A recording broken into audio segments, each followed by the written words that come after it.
Hey guys, it's Laney. Welcome back to the shop. In my last video, which was a short little update video showing some of the jigs and stuff I made, as well as the range stick I made a long time ago that came back to the shop needing a base for it. The client wanted a base for it. In that video I showed one of the jigs that I made, which was a depth gauge. A real simple depth gauge. It's made out of scrap it's very accurate. If you take time setting it up and everything, it works quite well. A couple of people asked for a little bit more detail on it, so I'm going to show you how to make one. The great thing about this is it is made with scrap wood, so you can go to your scrap bin. You don't need very much. If I had to say, a 3.5 inch board by 20 inches would be fine, or some scrap pieces. You'll need at least a 3 inch by 7 inch piece, 2 inch by 7 inch piece, and a 2 inch by 5 inch piece. You're going to need some dowel. This is a 7/8 inch dowel. You can use 3/4, but the 7/8 inch is a good size dowel because of the footprint when it sits on that tip of that blade or your bit as it rises up. That 7/8 gives a good footprint, so I would recommend using that. You'll need a couple of washers, small little washers, a couple of rare earth magnets, and some sandpaper. And the last thing you'll need is some sort of tape measure. Now you can go to Rockler or any wood supply store and buy these rolls of measuring tape. Sometimes they come in at every 12 inches. They start over again, and they're great for jigs. Or you can go to a craft store and pick up a seamstress tape measure, which was what this is. Now, another thing that you can do is, if you didn't feel like running to the store and you just wanted to make one of these real quick, if your wife sews, you can go into her sewing room or her sewing supply and take her seamstress roll. Now here's the thing about that. If you use it, you're only going to use 5 inches of it, so you're going to cut 1 through 5 off. Put it back in there. Now two things are going to happen. Next time she goes to use it, she's going to think she gained 5 inches around the waist. But the bonus is, she also gains 5 inches around the chest area. But I wouldn't recommend using your wife's. These are only a couple of dollars, $1.19. If you spend more than $5 on the materials for this, you pay too much. The plexiglass that we're going to use for the accurate read is just an 1/8 inch plexiglass. It's $1.19 at Lowe's, and it's great for little jigs. You're only going to use a small portion of it, so you have plenty left over for future things. But as far as that's all you're going to need to make this jig, and I'm going to show you how. First thing you want to do is you want to go ahead and rip one of your boards down, your 3.5 inch board. Go ahead and take it to 3 inches by 7 inches. You want a good size footprint. This is going to be the base of the jig, and you want a nice footprint for it to sit on so it's stable. So you want 3 inches by 7 inches. Cut your next piece at 2 inches by 7 inches. And what that is that is going to be the upright. And then the other piece is going to be 2 inches, and we're going to be cutting it down to 3.25 inches, but leave it long because we're going to have to cut a notch out of it, and it gives you a little bit more to hold on to before we cut it down. We can cut it down after we cut the notch. So let's get into this. Let me show you how to make it, and you can make one of your own. Alright guys, the first thing you want to do is we're going to start with the base, and we're going to mark for the notch where this upright goes into. Now I said earlier that this was 3 inches by 7 inches. Go ahead and cut it down to 6 inches. I was a little off by an inch on the measurement. So your base should be 3 inches by 6 inches, not 7. What we want to do is find the center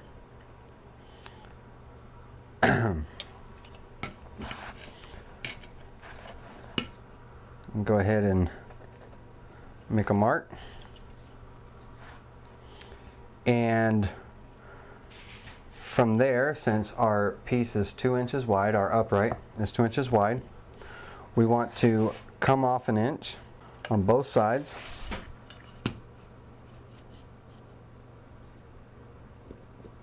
And 3/4 of an inch, and connect all those lines. Okay, so we'll take that over to the table saw and we'll get that notch cut out. But while we're cutting notches at 3/4 of an inch, we're going to go ahead and take our top piece, which is this piece right here, and we're going to go ahead and notch it out as well. And my scrap, you know, happen to have miters on each end. You're going to be cutting straight, but what we're going to do is, however long your piece of scrap is, make sure it's 2 inches wide. Go ahead and find the center of it.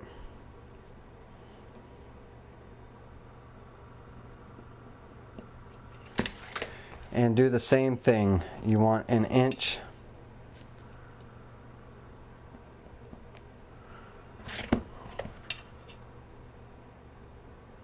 from each side of that mark, and 3/4 of an inch up.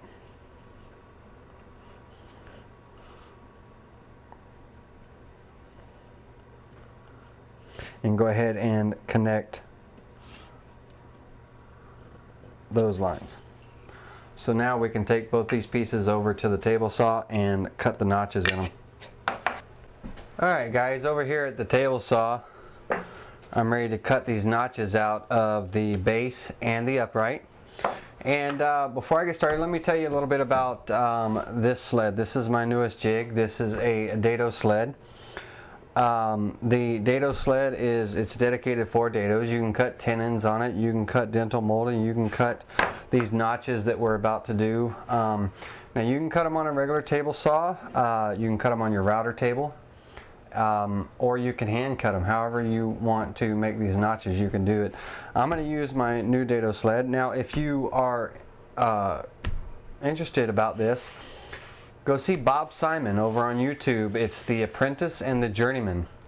Bob Simon is a woodworker, and he makes how-to videos as well, and he has a bunch of videos that have some amazing projects in it. And Bob has a video on how to make a dedicated dado sled for your table saw. So it's The Apprentice and the Journeyman. Go over and take a look at it, and I'll put a link of it in this video.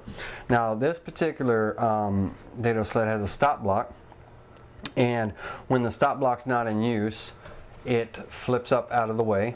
I've got it on a spring hinge, so if I'm cutting multiple pieces and if I don't want to, you know, use the stop block, I can pass right by it. I've got my stop block set up for my cut, and let me go ahead and turn on the saw collection, and we'll get busy making these notches.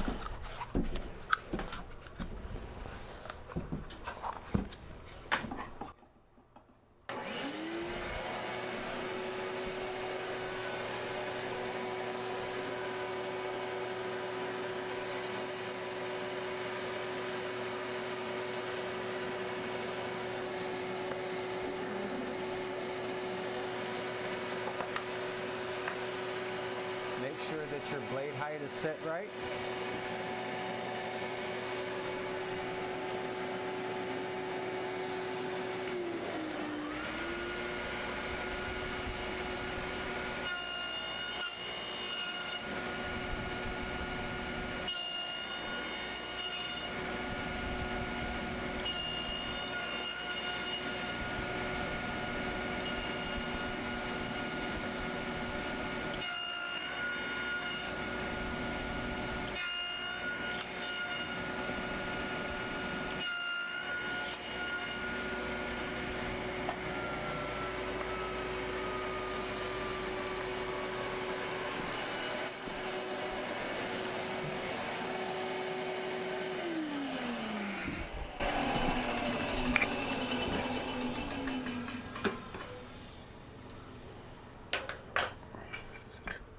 Alright, with these two pieces cut, we can go ahead and get to work on the upright. But before we do, the top piece of this jig, which is this one, it's the 2-inch piece. We need to go ahead and cut it down to 3 1/4. So basically what you want is on each side of your notch, you want a 5/8 inch on one side, 5/8 on the other. Now you can make it smaller, but that's how I have mine. It just gives it a little bit more beef clamping to and everything. So 5/8 on each end of the notch. We want to go ahead and cut that off.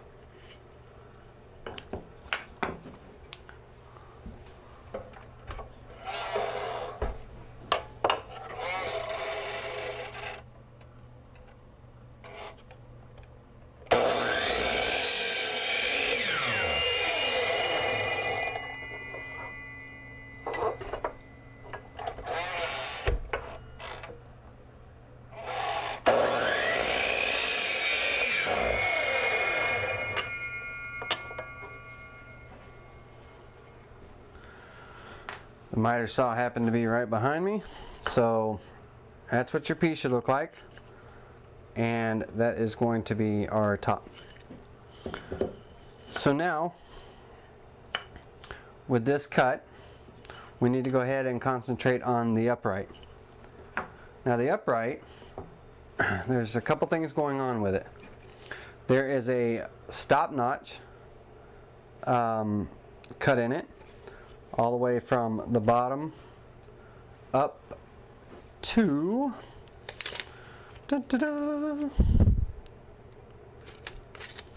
me see here, 5 inches up. Now you can make this notch cut on the table saw, on a band saw, scroll saw, or with a hand saw and some chisels. What you want to do is you want your notch here to be at least 1/8 of an inch, so the bolt that we're going to use can float in there freely and not hang up. Okay, that's basically just kind of what holds everything together, and we need that stop notch in there. So go ahead and get that notch cut, and you're ready to glue this whole thing together, and we can start working on the dowel. Okay, now that we've got the notch cut in the upright, we need to go ahead and concentrate on the dowel. The dowel you need to cut to 11 1/4 inches long. On one side of this dowel, we need to create a flat spot. Now you can do this on a bandsaw, you can do it with a handsaw, you can do it on your router table. I really wouldn't recommend doing it with a table saw. I don't know really of a safe way of doing it on the table saw. Or you can use a hand plane. I'm going to use a hand plane for this.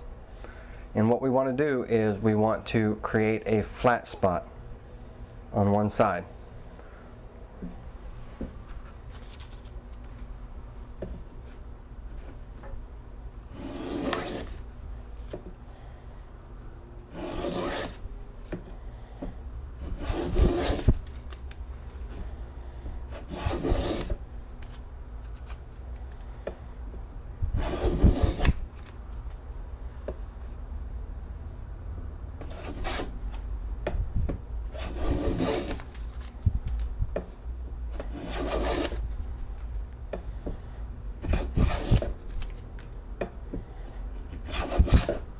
You want to use nice even strokes to make sure that your flat spot is uniform all the way down.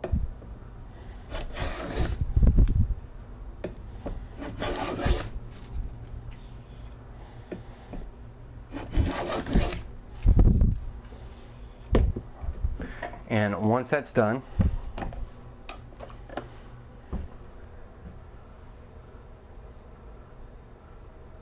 okay, a nice flat spot all the way up it. And once that's done, we can go ahead and get the top piece cut and get the hole drilled in it for the dowel to slide in and out, and get it fitted. Okay guys, once you've made your flat on your dowel, go ahead and take your top piece, which goes on the top of the gauge, and we need to mark to cut a hole for the dowel to slide through. Now, depending on how much you took off when you were making the flat, the simplest way to mark this is to go ahead and put the top piece and the upright together and center your dowel and trace a line around it. Come back over. Now that should fall right into the center of your top piece. So measure your top piece and find the center and go ahead and make that mark. Now my dowel, since I took it off, is the thickness of it now from the flat to the other side is 3/4 inches. So what I'm going to do on the side where the notch is, from the notch back, I'm going to mark at 3/8 of an inch. When that 3/8 of an inch intersects with that center line, that's where you need to drill your hole. I'm going to use a Forstner bit, a 7/8 inch Forstner bit, to cut that hole all the way through.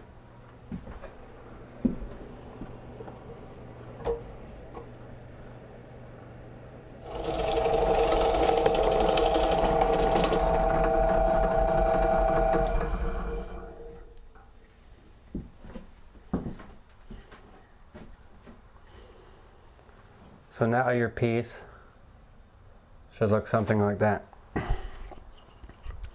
Now, even though the dowel is 7/8 inches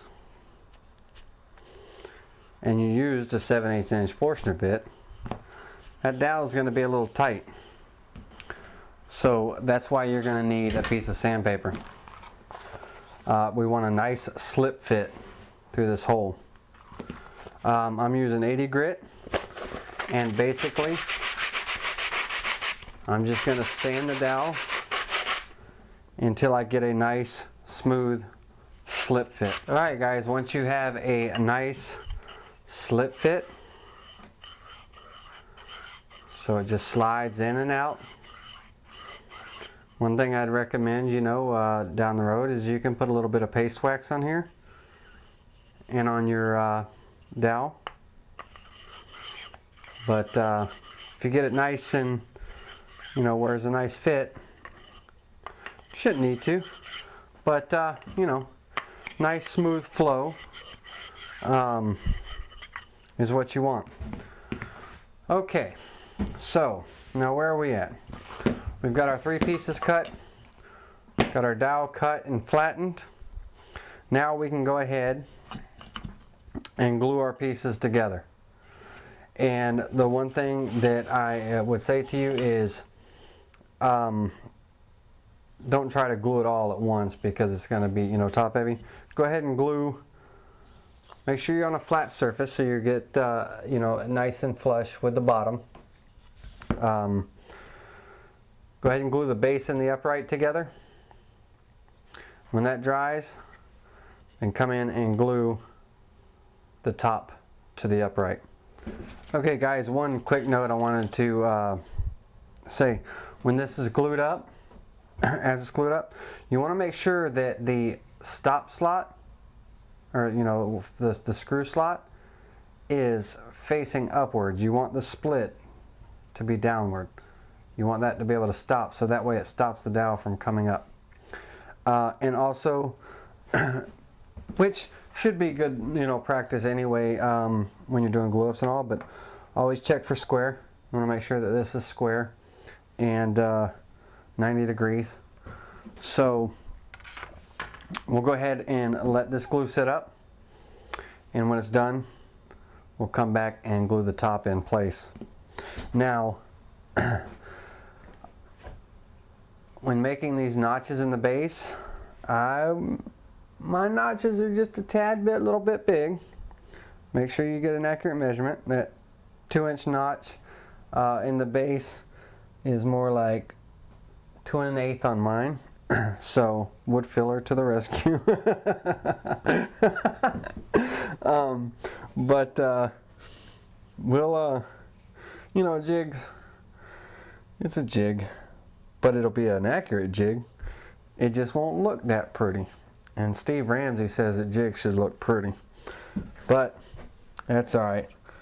We'll make it look good. Just make sure your cuts are, you know, nice and accurate and tight and everything, and you shouldn't have any problems.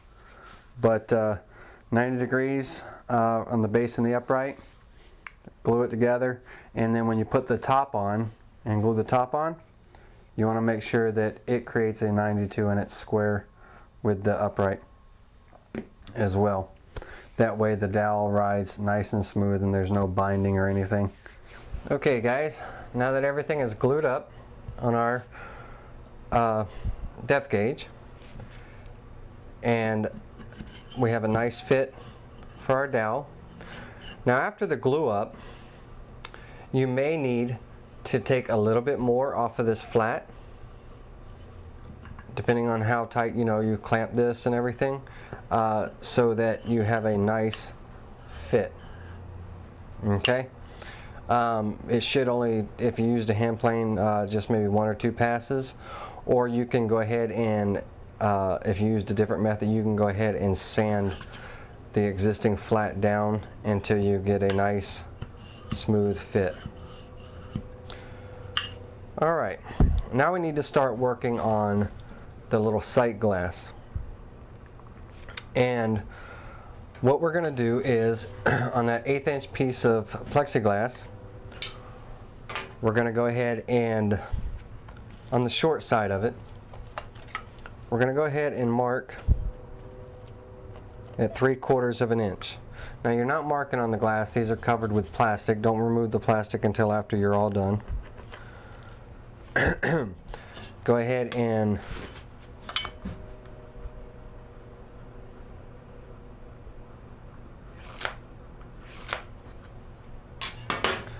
take a straight edge and line it up on your mark, and then take a box cutter and go ahead and you want to score this plastic.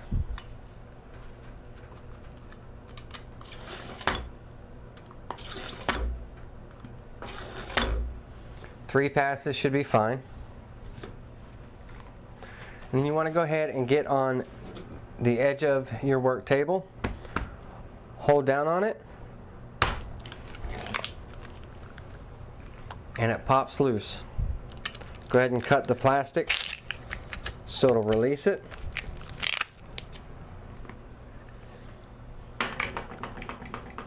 Now what we need to do on the strip that we cut, the 3/4 inch strip, is we need to go ahead and create that curve so it can go from the front of the dowel around to your tape measure. And the simplest way to do that is you can heat this plastic up by getting something, take a scrap piece of wood and create a gentle curve in it.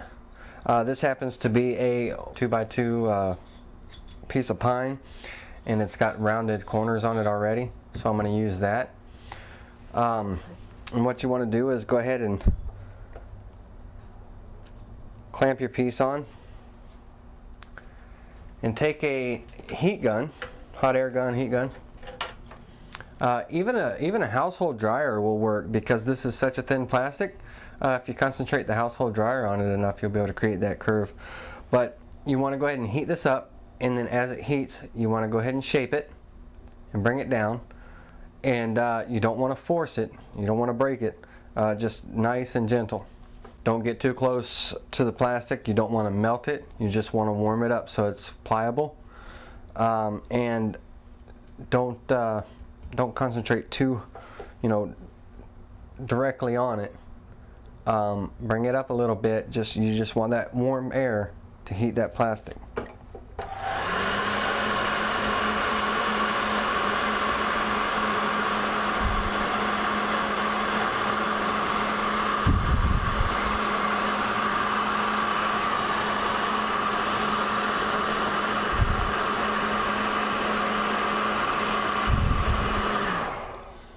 it gets a little hot, so you can use a stick or something to poke it. And then you want to go ahead and put a clamp on it. Let it sit for a few minutes till it cools back down. Once it cools back down, it will regain its rigidity and remain in the shape that you shape it in. So we'll give it a few minutes to cool down, and then we'll go ahead and get it on the dowel.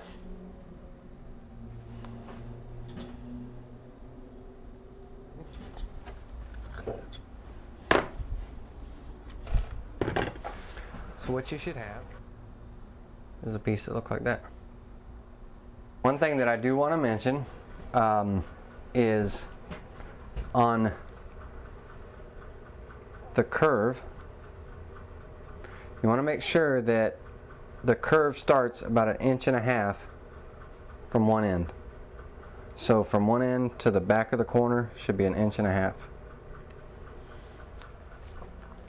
Now what we need to do is make the notch on the front of this dowel where this glass is going to sit. And in order to do that, we're going to go ahead and just take a chisel and create a flat spot.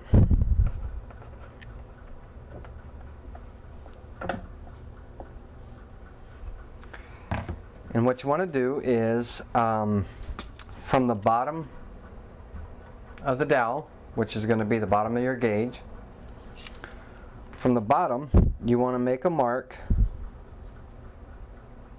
at 7/8 of an inch.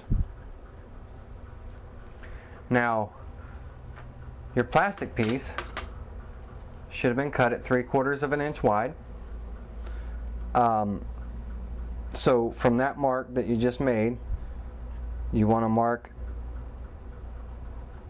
a second mark at 3/4 of an inch. Now you can use a tape measure, or you can actually just do what I just did and use the plastic piece itself, so you can make your mark.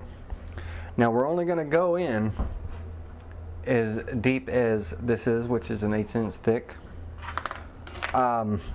You can go ahead and take your chisel and make your marks, but what I like to do is just take a saw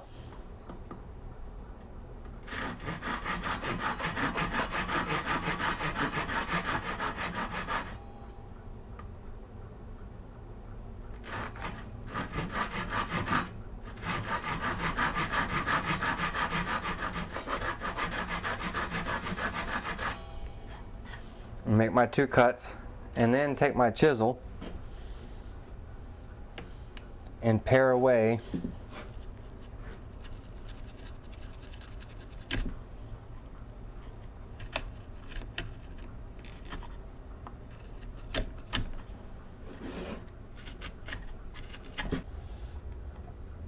make sure that you're making your cut, your chisel cut, exactly parallel with the flat on the back side.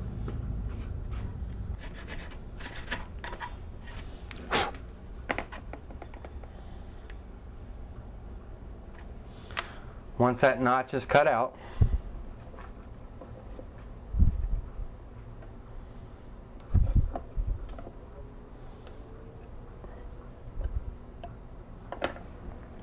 you're going to need a couple of small brass screws. These particular brass screws are little hinge screws, and they are 1/2 inch long. We're going to go ahead, make sure everything's right. Bring your base back over.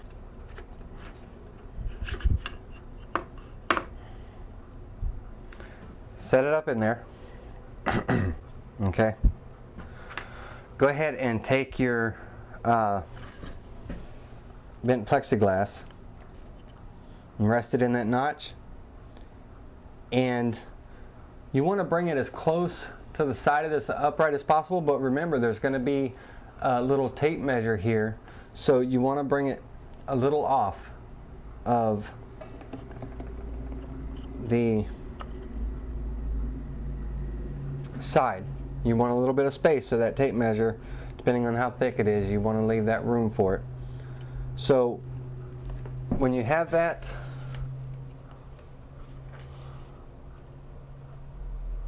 about where you want it, go ahead and make two little marks, one on top of the other, where you're going to pre-drill your screw holes.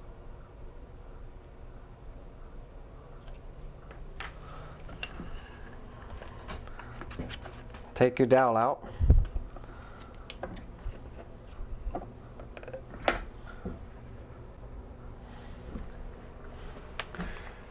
You want to make sure that you size your drill bit with the size of the screws. You don't want to have to force the screws into this plastic and break them. But now you can go ahead and line up your marks.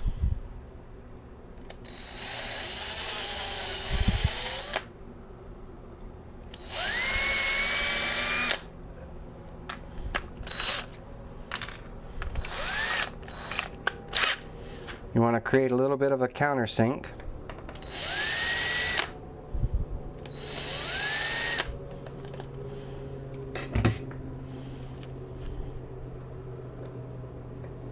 And you want to hand screw the screws in.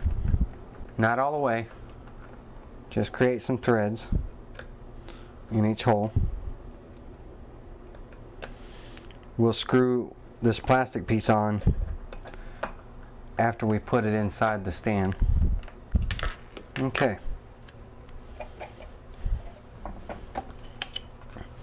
So now what you should have is your flat with your piece with your holes that line up. Alright, now we want to go ahead, get your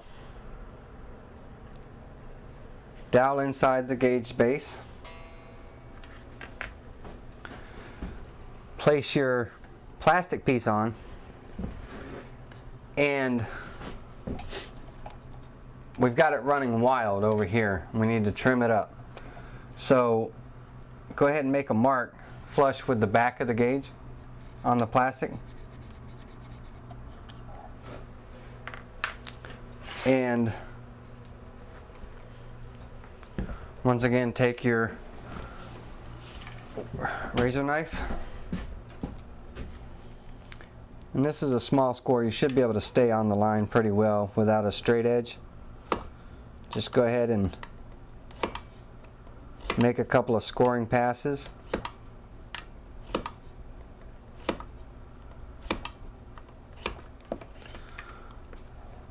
Put that on a flat edge,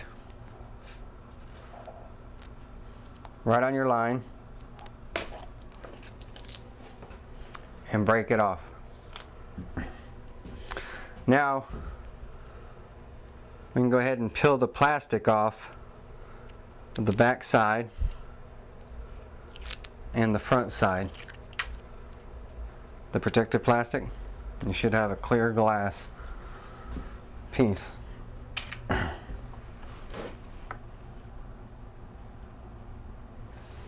Now we can go ahead and screw our plastic piece on. Depending on how you had your dowel set up when you were pre-drilling this plastic piece will determine on whether or not you have a left side reader or a right side reader, which means it'll either be sitting on the left side of your blade or the right side. Preferably the right side, where it's sitting on the blade. You want the reader over here. That way when you have your fence and everything set up on your router table and all, you can get right up on your router bit without interfering with your fence or anything. I put mine on the left side this time because I already have a gauge for the right side. This is my second one, so I made it a little bit different. But I just wanted to make that little note for you. I had a runaway brass screw. It's alright. I'll use this one. Alright. while we're all set up over here and everything, we need to go ahead and you can just use a screw that is approximately, let's see here, about 1.25 inches long, and you can use a screw for the back of that. Get yourself 1.5 inch screw. A good screw for this would be not 1.5 inches, 1.25 inches. Come on, let me get my thoughts together here.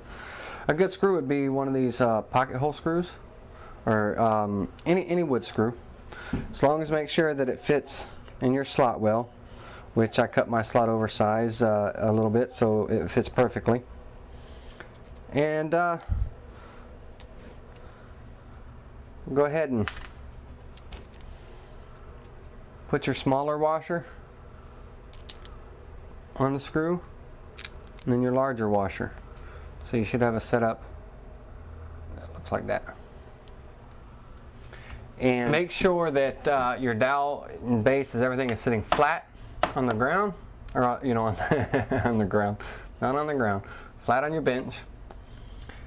You want that large washer. Let me see if I can show you this real quick. I'll take the screw out. You want your large washer resting up against the base. Put your smaller washer and your screw. Now all you have to do with that big washer on the base, make sure you're going in parallel, straight, and make sure that your dowel is centered and upright, 90 degrees. Make sure you still got a little bit of space on between your glass and where the tape measure is going to be. Once all of those come into alignment and are perfect,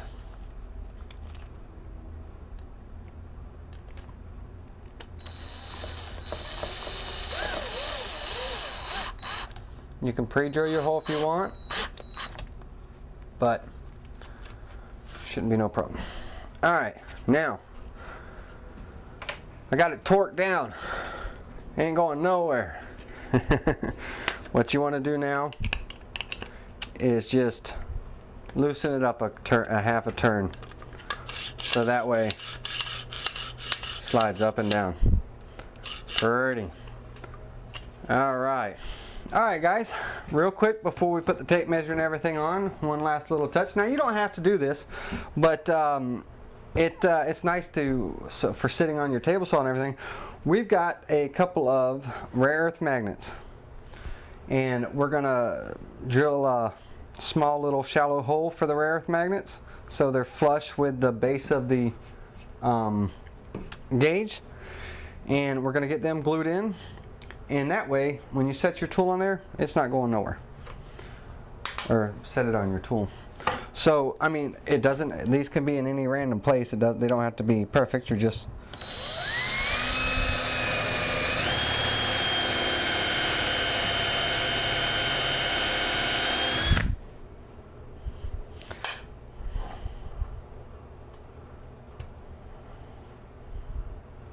I'll be doggone. First try, got it right. Look at there.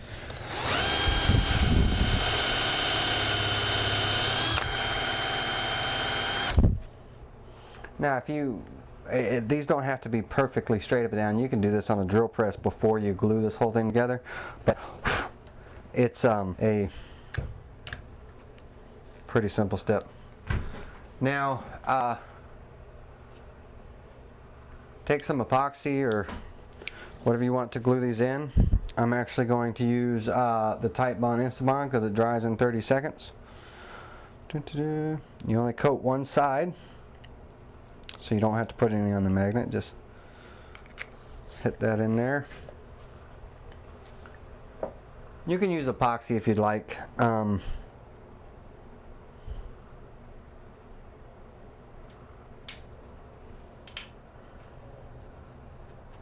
I always like to check the polarity.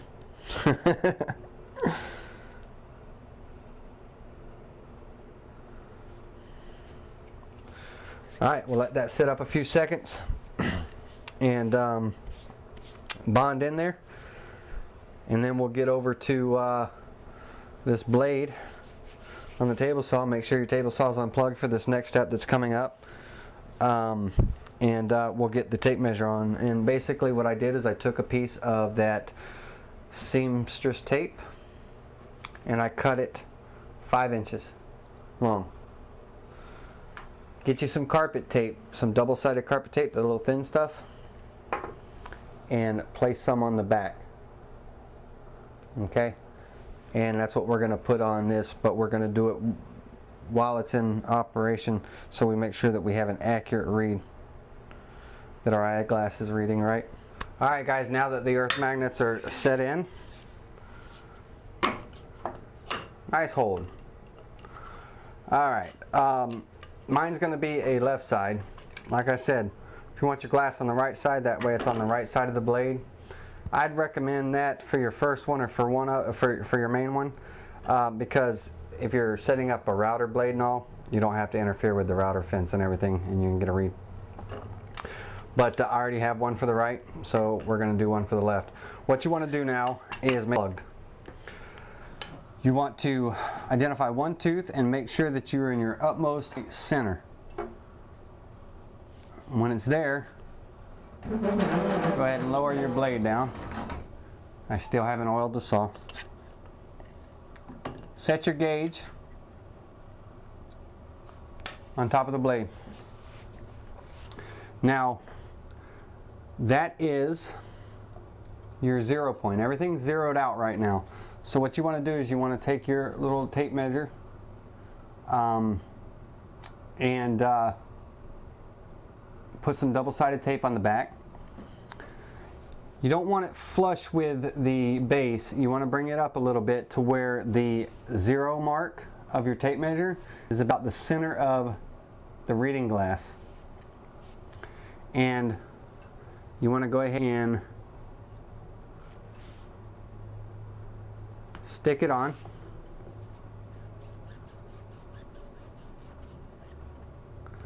Once it's stuck on, you want to get a Sharpie marker and a razor knife and at your 0 mark, right dead at it, because we're all zeroed out and everything, you want to make a score in that plastic. Keep it as straight along that 0 line.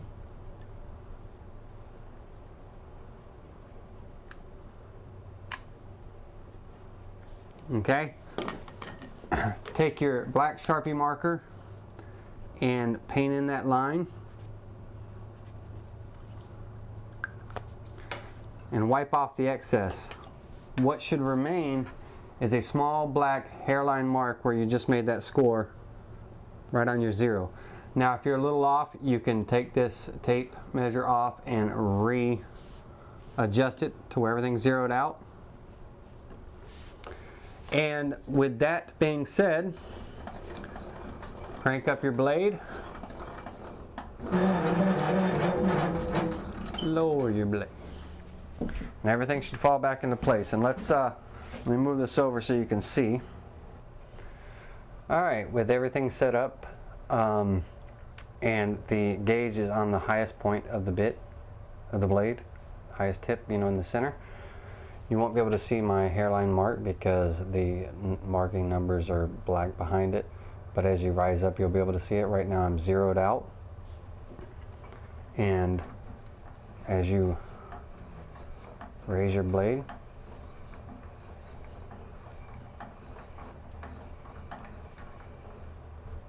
raise it to whatever height you want, lower it back down. Now if at any time your dowel sticks or whatever, all you do is loosen that screw up in the back, and if it's binding, just loosen that screw up a little bit in the back and it'll run freely up and down. Alright, with that being said, you're all set. Alright guys, well I hope you enjoyed learning how to make your very own depth gauge. Don't forget any little adjustments you need to make. You can adjust this screw in the back so your dowel slides freely. You can adjust your tape measure and everything with your hairline that you cut into your plastic so that you get a very accurate reading from this simple jig. For more woodworking projects, be sure to subscribe to my channel, and you can also check out my website at www.asimpledesignofocala.com. See you soon.